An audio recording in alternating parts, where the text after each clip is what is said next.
ভারতে গতকাল থেকে আজ পর্যন্ত সব বড় খবরগুলি আগামী 3 মিনিটে। প্রিয়র ছবি অভিনেতা অমি বৈদ্যর সমাজকর্মী সোনাম ওয়াংচুকের স্বাস্থ্য নিয়ে উদ্বেগ প্রকাশ করেছেন। একটি ভিডিও বার্তায় তিনি মানুষকে সোনাম ওয়াংচুকের বর্তমানে পরিস্থিতির দিকে নজর দেওয়ার আবেদন জানান। অমি বলেন, তিনি চান না বাস্তব জীবনে ফুনসুক ওয়াংডুর কোনো ক্ষতি হোক। তিনি সবাইকে অনুরোধ করেছেন, কেউ তার দাবির সঙ্গে একমত হোক বা না হোক, অন্তত তার স্বাস্থ্য নিরাপত্তার বিষয়টি গুরুত্ব রাখুন। এবার আন্তর্জাতিক খবর। সোশ্যাল মিডিয়ায় দাবি করা হচ্ছে যে বালুচিস্তান পাকিস্তান থেকে স্বাধীনতার ঘোষণা করেছে এবং তাদের 85% এলাকায় নিয়ন্ত্রণ প্রতিষ্ঠা করেছে। ভাইরাল হওয়া এক বিবৃতি রিপাবলিক অফ বালুচিস্তান নামে একটি স্বাধীন রাষ্ট্র ঘোষণার কথাও বলা হয়েছে। সেখানে নতুন পতাকা, জাতীয় সঙ্গীত, মুদ্রা এবং প্রশাসনিক ব্যবস্থা উল্লেখ রয়েছে। তবে গুরুত্বপূর্ণ বিষয় হলো, এখনো পর্যন্ত কোনো স্বাধীন বা নির্ভরযোগ্য সূত্র দাবির সত্যতা নিশ্চিত করেনি। এদিকে সুপ্রিম কোর্ট সময় বায়না, রণবীর আলাহাবাদিয়া এবং আশিস চঞ্চলানির বিরুদ্ধে আদালতের নির্দেশে না মানার অভিযোগ অসন্তোষ প্রকাশ করেছে। আদালতের পর্যবেক্ষক সময় বায়না তার প্রতিশ্রুতি রক্ষা করেননি এবং প্রতিবন্ধী ব্যক্তিদের তার অনুষ্ঠানে আমন্ত্রণ জানাননি। প্রধান বিচারপতি মন্তব্য করেন,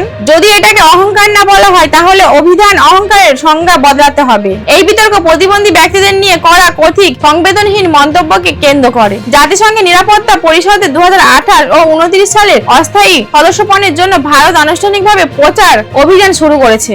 নিউ ইয়র্কে এসে জয়শঙ্কর এই বিচার কর্মসূচির সূচনা করেন এবং ভারতের নতুন ভিশন শান্তি তুলে ধরেন। এই উদ্যোগের লক্ষ্য জাতিসংঘকে আরো ন্যায়সঙ্গত করা, গ্লোবাল সাউথের কণ্ঠস্বরকে গুরুত্ব দেওয়া, সন্ত্রাসবাদের বিরুদ্ধে কঠোর পদক্ষেপ নেওয়া, প্রযুক্তির কঠিন ব্যবহার নিশ্চিত করা এবং সামুদ্রিক পথকে নিরাপদ রাখা। গালক অঞ্চলে সংবাদের মাধ্যমে দুঃসংবাদ, বিভিন্ন বাণিজ্যিক জাহাজে হামলার ঘটনায় ইতিমধ্যে 13 জন ভারতীয় নাবিকের মৃত্যু হয়েছে। এখনো নিখোঁজ রয়েছেন আরো 3 জন। সরকারি সূত্রের দাবি, এই ঘটনাগুলি সাম্প্রতিক সামুদ্রিক সংঘর্ষের সঙ্গে যুক্ত। পরিস্থিতি আরো জটিল হয় যখন আমেরিকা ইরানের বিরুদ্ধে সামরিক অভিযান শুরু করে এবং পাল্টা প্রতিক্রিয়া ইরানও একাধিক হামলা চালায়। এর প্রভাব পড়েছে বিশ্বের অন্যতম গুরুত্বপূর্ণ শিপিং রুট হরমুজেও। ক্রিকেটের সুখবর, ভারত ও ইংল্যান্ডের প্রথম ওয়ানডেতে যশপ্রীত বুমরাহ ইতিহাস গড়েছেন। ইংল্যান্ডের মাটিতে একদিন ক্রিকেট সবচেয়ে বেশি উইকেট নেওয়া ভারতীয় বোলার এখন তিনি। ইংল্যান্ডের অধিনায়ক হ্যারি ব্রুককে আউট করার সঙ্গে সঙ্গে রেকর্ড নিজের নামে করেন বুমরাহ। বর্তমানে ইংল্যান্ডে তার ওয়ানডেতে উইকেট সংখ্যা 31, আর এতদিন শীর্ষে ছিলেন রবীন্দ্র জাদেজা, যার ছিল 30 উইকেট। রাজনীতিতে